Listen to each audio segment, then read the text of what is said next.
जय श्री राम। मैं राकेश कुशवाहा मुंबई से, और आज हम चर्चा करेंगे रघुवंश, राम राज्य और सीता परित्याग के बारे में। ये अंश मेरी एक पुस्तक रघु एवं लव कुश वंश की कथा, जो 35 वर्ष पूर्व प्रकाशित हुई थी 1989 में, उससे लिए गए हैं। तो चर्चा शुरू करते हैं।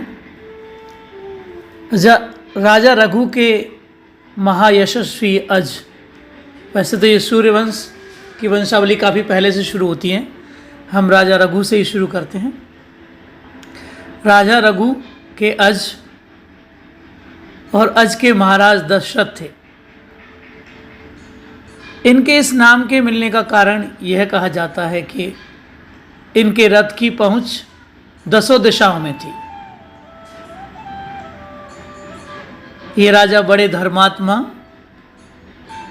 और अपने वचन के पालनेहारे थे। इनके ही श्री और कीर्ति स्वरूप कौशल्या, सुमित्रा और केकई नाम की रानियां थीं। परंतु चौथापन राजा का लग जाने पर भी उनमें से किसी से भी जब कोई संतान नहीं जन्मी, तो कुल पुरोहित वशिष्ठ जी की सलाह से पुत्रेष्टि यज्ञ किया। इस यज्ञ के फलस्वरूप तीनों रानियों से विष्णु अंश राम, लक्ष्मण, भरत और शत्रुघ्न नाम के 4 पुत्र रत्न प्राप्त हुए। चैत्र मास की नवमी तिथि को पुनर्वसु नक्षत्र में राम को कौशल्या ने, पुष्प नक्षत्र में भरत को कैकेयी ने, श्लेषा नक्षत्र में लक्ष्मण और शत्रुघ्न को सुमित्रा ने जन्म दिया। राम जन्म के कारण रामनवमी का व्रत उस समय की घटनाओं की आज भी हम सबको याद दिलाता है, और उनके निर्मल चरित्रों को आगे रख जीव के सच्चे कल्याण का मार्ग सुझाता है। चंद्रकला की भांति चारों भाई दिन व दिन बढ़ने लगे। उनमें आपस में बड़ी प्रीति रही, परंतु लक्ष्मण राम के और शत्रुघ्न भरत के सदा संग बने रहते थे। तपोवन में राक्षसों के रात दिन के उत्पादों व उपद्रवों से तंग आकर एक दिन ऋषिराज विश्वामित्र राजा दशरथ से राम और लक्ष्मण को यज्ञ की सुरक्षा कराने के लिए मांग ले गए। राह में सरयू जी के तीर टिककर उन्होंने कुंवरों को वला और अतिवला नाम की विधाएं सिखाईं, और फिर सिद्धाश्रम में जाकर अपना स्थान बताया। यज्ञ आरंभ होने पर राम उनकी रखवाली को खड़े हुए और ताड़का राक्षसी के बाधा पहुंचाने पर मुनि जी की आज्ञा अनुसार उसका वध किया। पीछे से सुबाहु, मारीच आदि बहुत से राक्षसों के आने पर उनको भी मार डाला और उस आश्रम को निरापात किया।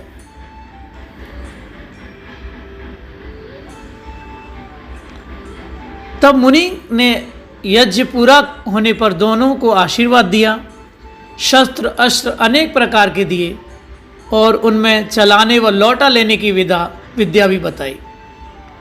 फिर जनकपुरी के लिए यात्रा की और मार्ग में श्री रामचंद्र जी ने अपने पैर छुआकर ऋषि गौतम की पत्नी अहल्या का शाप दूर कर दिया। जनकपुरी में पहुंचकर धनुष यज्ञ में राम ने विशाल धनुष को बढ़ाकर सब राजाओं का मान मर्दन और राजा जनक का मनोरथ पूरा किया। शिव धनुष के भंग हो जाने का संवाद पा कहीं से क्षत्रियद्रोही परशुराम जी अपना फरसा हाथ में लिए आधमके और राम को द्वंद्व युद्ध के लिए ललकारा। बहुत समझाने पर भी जब परशुराम नहीं माने और राम रमापत कर धन लेहु खेचेहु चाप मिटे संदेहु, ऐसा कहते हुए परिचय मांगा, तब राम जी बोले कि हे भृगुनाथ, आप मुझे क्षत्रिय धर्म से हीन और असमर्थ समझकर मेरे तेज का निरादर करते हैं। लो मेरा पराक्रम देखो। इतना कहे उन्होंने परशुराम जी के हाथ से शिव धनुष लेकर उसे खींच बाढ़ चढ़ा दिया और फिर बोले कि आप एक तो मेरे पूज्य ब्राह्मण हैं, दूसरे विश्वामित्र जी की बहन के पोते हैं, इसलिए बाण आप पर नहीं छोड़ सकता, परंतु तब बल से जो आपने शक्ति और लोक पाया है उसका नाश किए देता हूँ। इतना सुनते ही परशुराम जी तेजहीन हो गए और क्षमा मांग तप करने हेतु महेंद्राचल चले गए।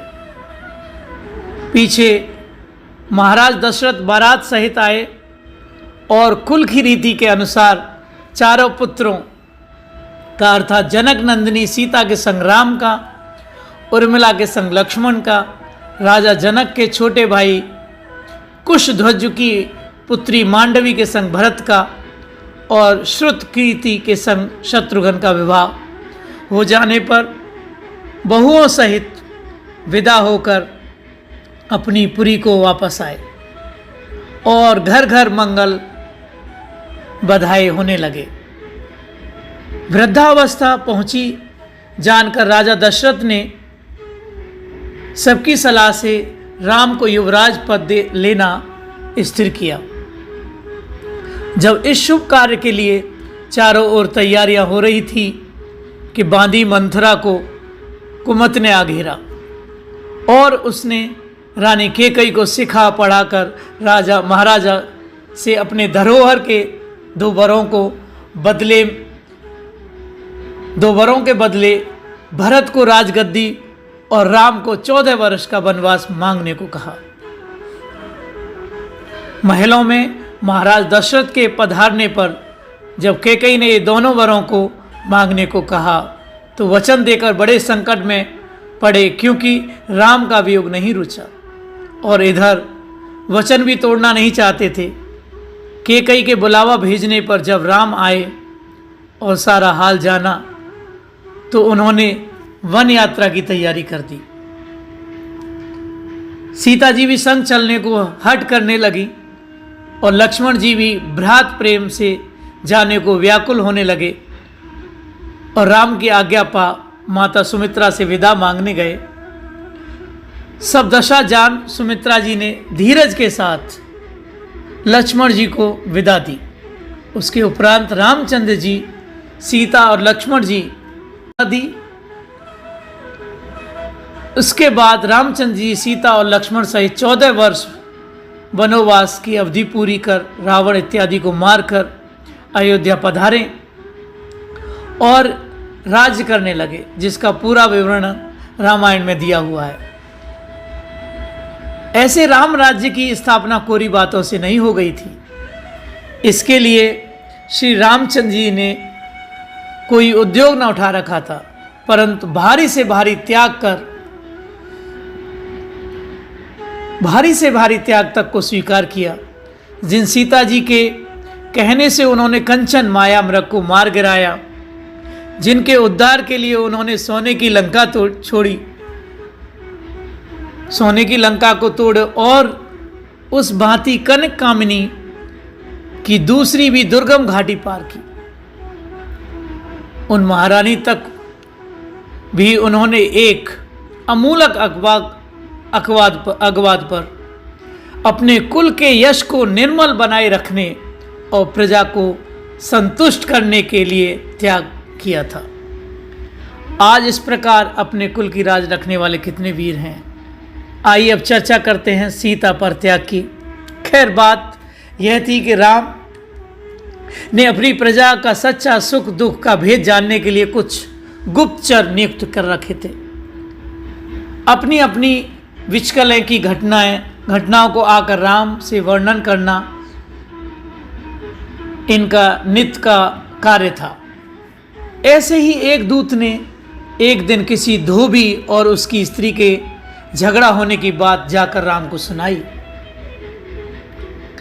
बातों ही बातों में वह धोबी अपनी स्त्री को यह कह बैठा कि युक्त बाजता है, मुश्किल तो हम सरीखे गरीबों की है, जिनसे तनिक भी अपराध बना नहीं कि लोगों की उंगली उठने लगी। तू वहीं जा जहां पिछली रात रही।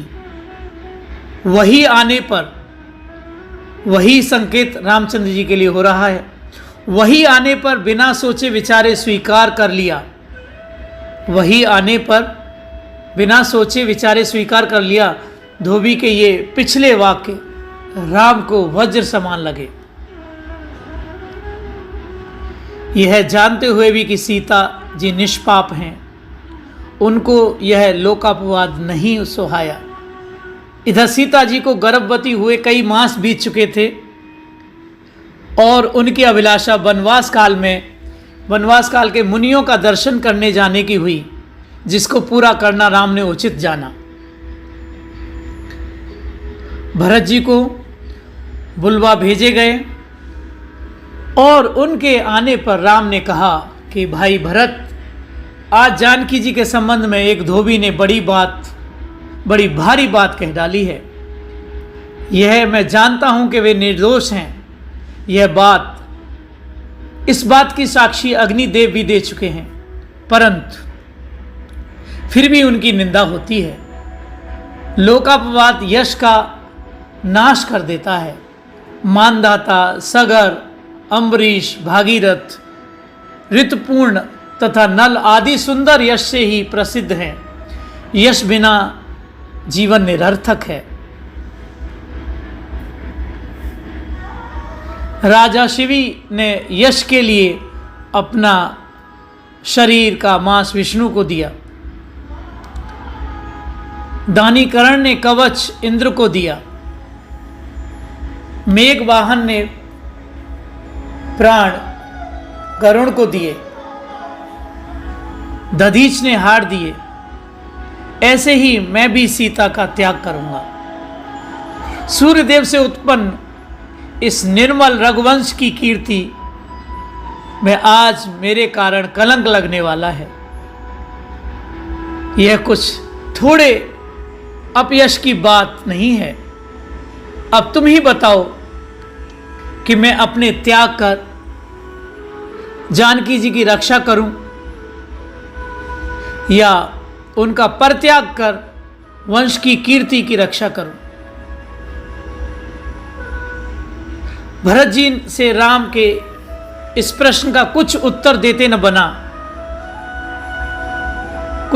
बन पड़ा। गर्भवती सीता जी के त्याग का प्रस्ताव सुन वे मूर्छित होकर पृथ्वी पर गिर पड़े। शत्रुघ्न की भी वही दशा हुई।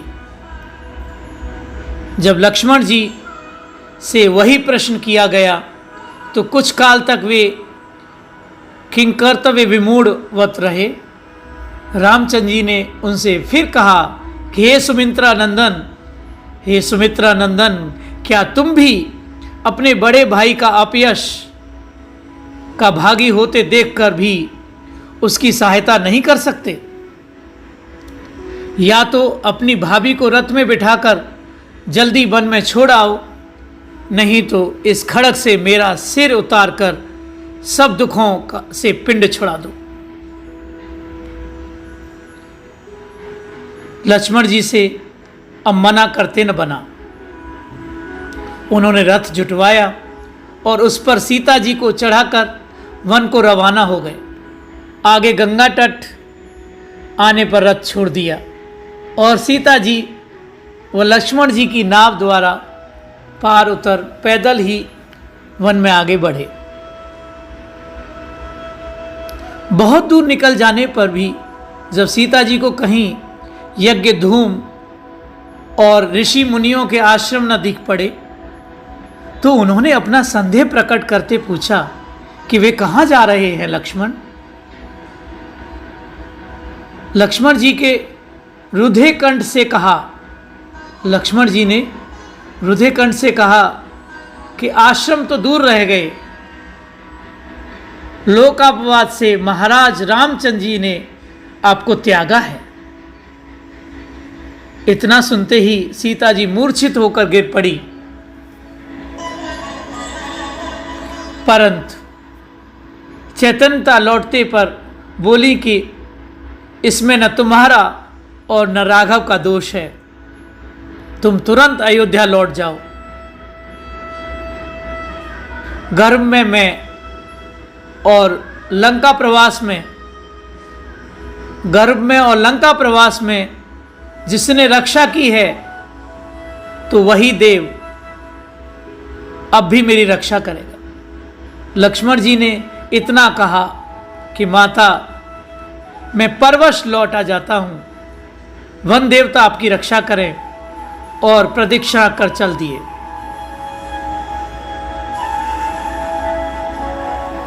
जहां तब जानकी जी अकेली उस सघन वन में विलाप करती फिरी। कभी सोचती थी कि राम तो मुझको प्राणों से भी अधिक प्रिय समझते थे और जानते थे कि मैं निष्पाप और निरपराध हूं, फिर मुझे उन्होंने क्यों त्यागा है। जो अपने प्राण देती हूं तो भ्रूण हत्या लगती है। अब क्या करूं और कहां जाऊं।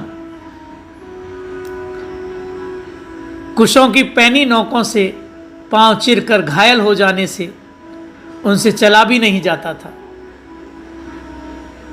थोड़ी दूर चलने पर अचेत हो गिर पड़ती थी।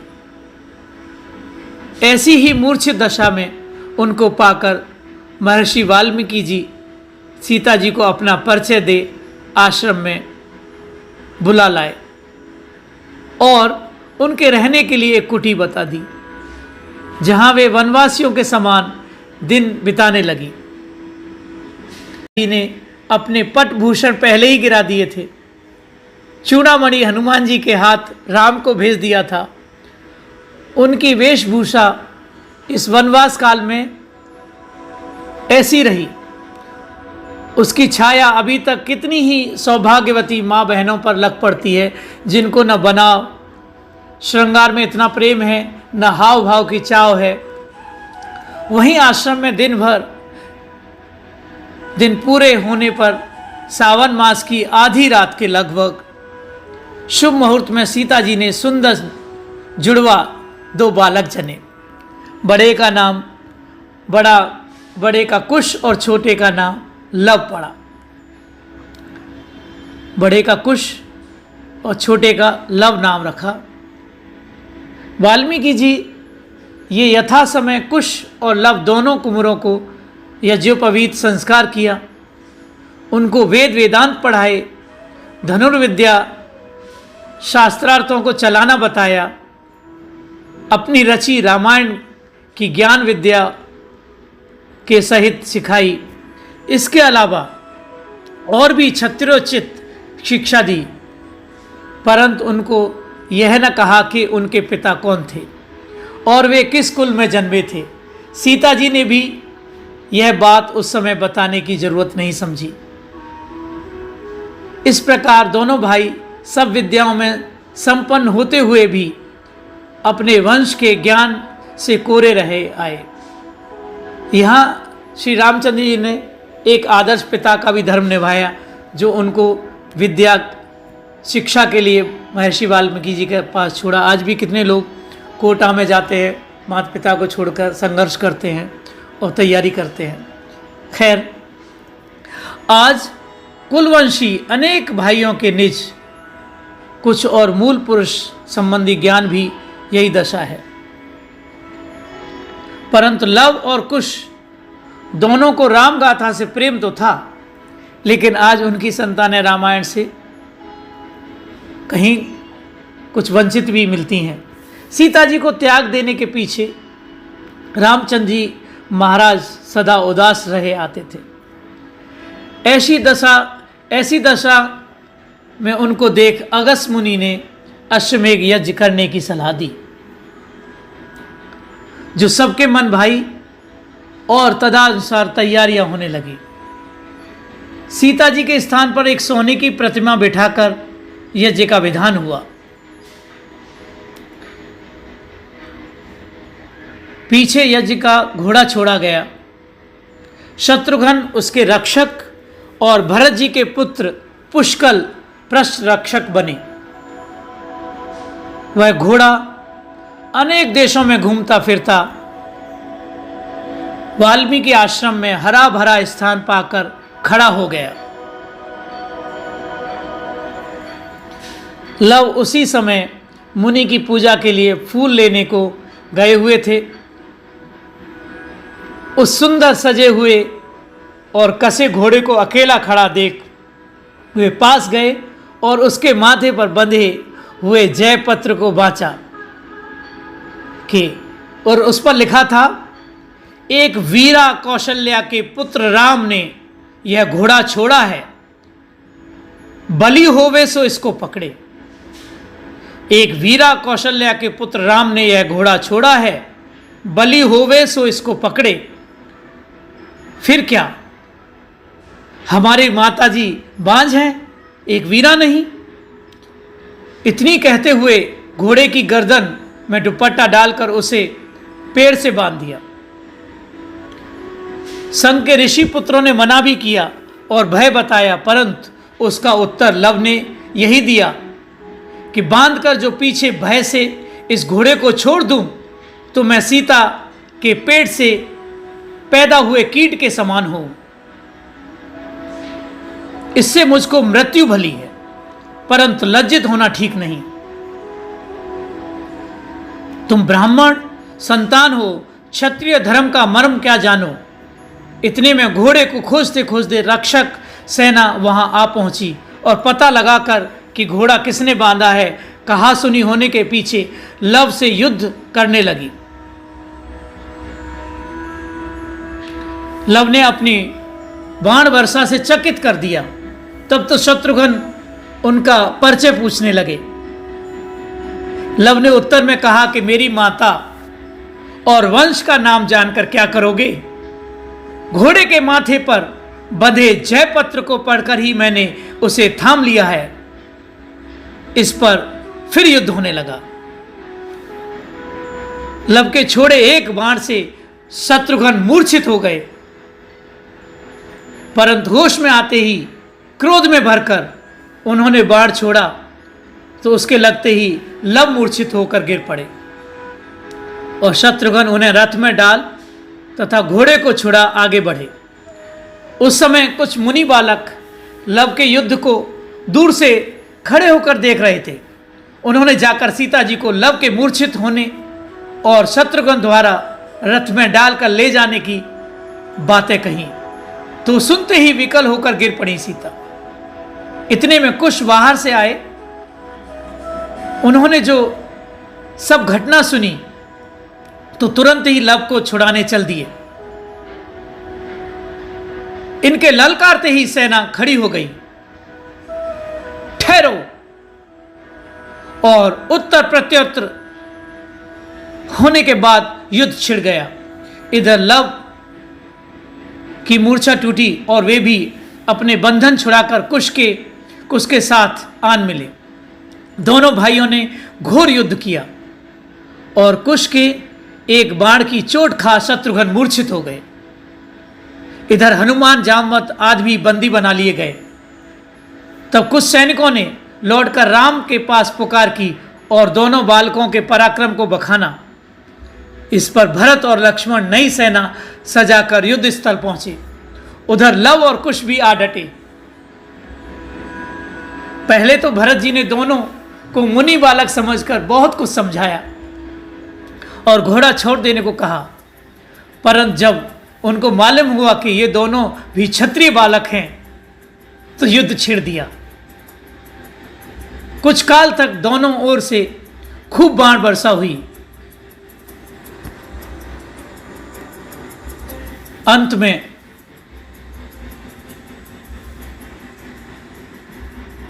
भरत जी को एक बाण लगते ही वे मूर्छित हो गिर पड़े। कुछ देर पीछे लक्ष्मण जी भी बेहोश होते ही युद्ध समाप्त हुआ।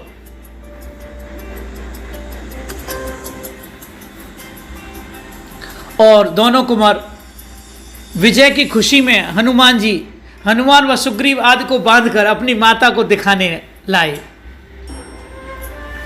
सीता जी ने जो इनको इस दशा में देखा तो बड़ी दुखी हुई और बताया कि ये सब वीर तो उनके पिता व चाचाओं के सेवक हैं, इनके चरित्र में वे रामायण में गाया करते हैं। इस पर दोनों कुंवरों ने उत्तर दिया, उनसे यह सब कांड अनजाने बना। उन्होंने अपने क्षत्रिय धर्म का पालन किया।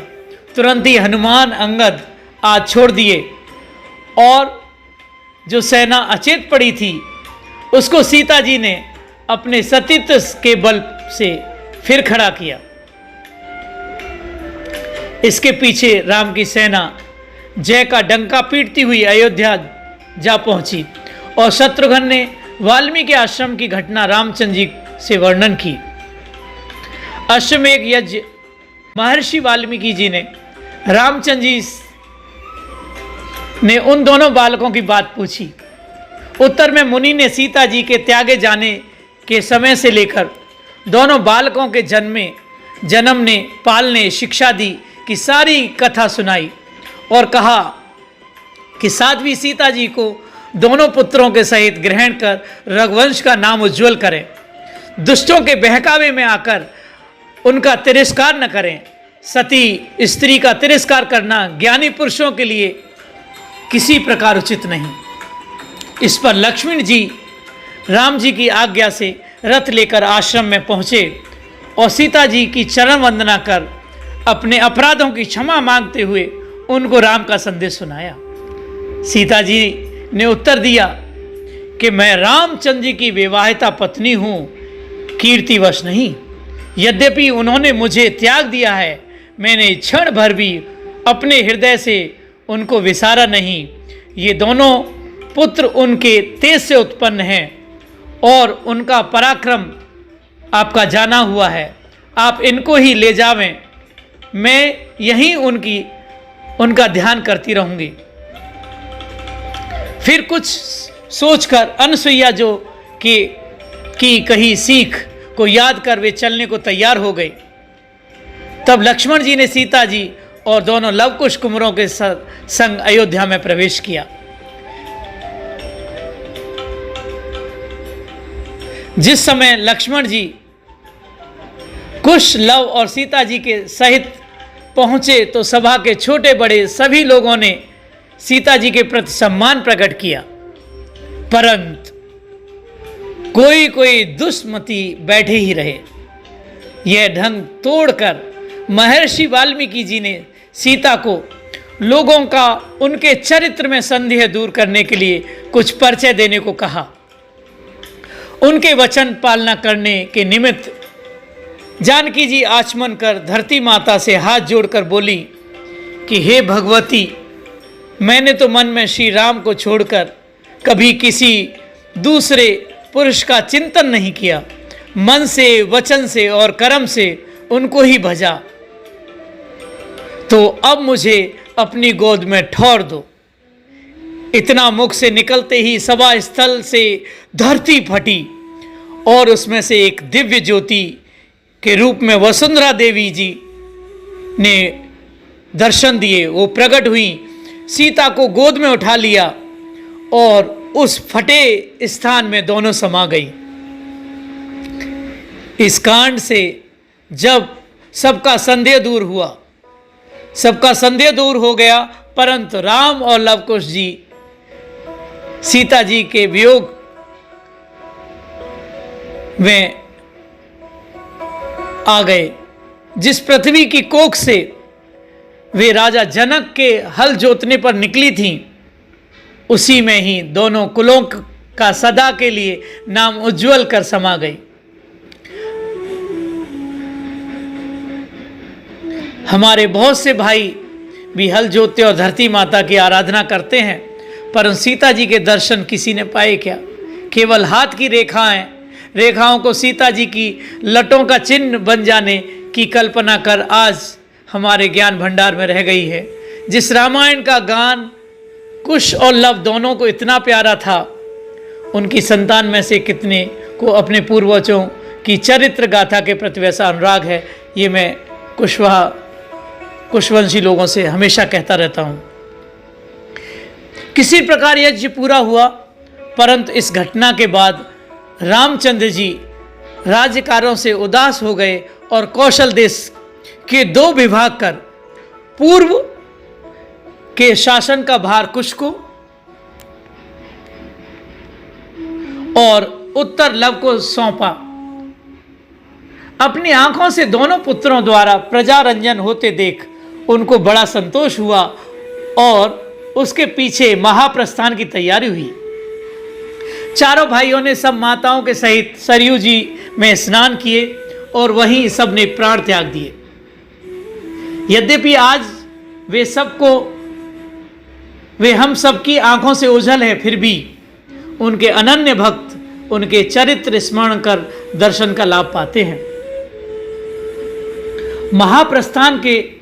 महाप्रस्थान से कई वर्ष पहले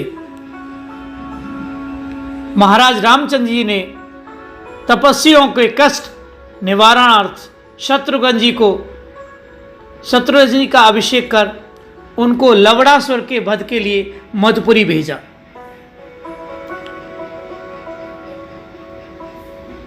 शत्रुघ्न जी ने उस दैत्य को मारकर जमुना किनारे एक पुरी बसाई, जो आगे चलकर मथुरा नाम से प्रसिद्ध हुई। पीछे से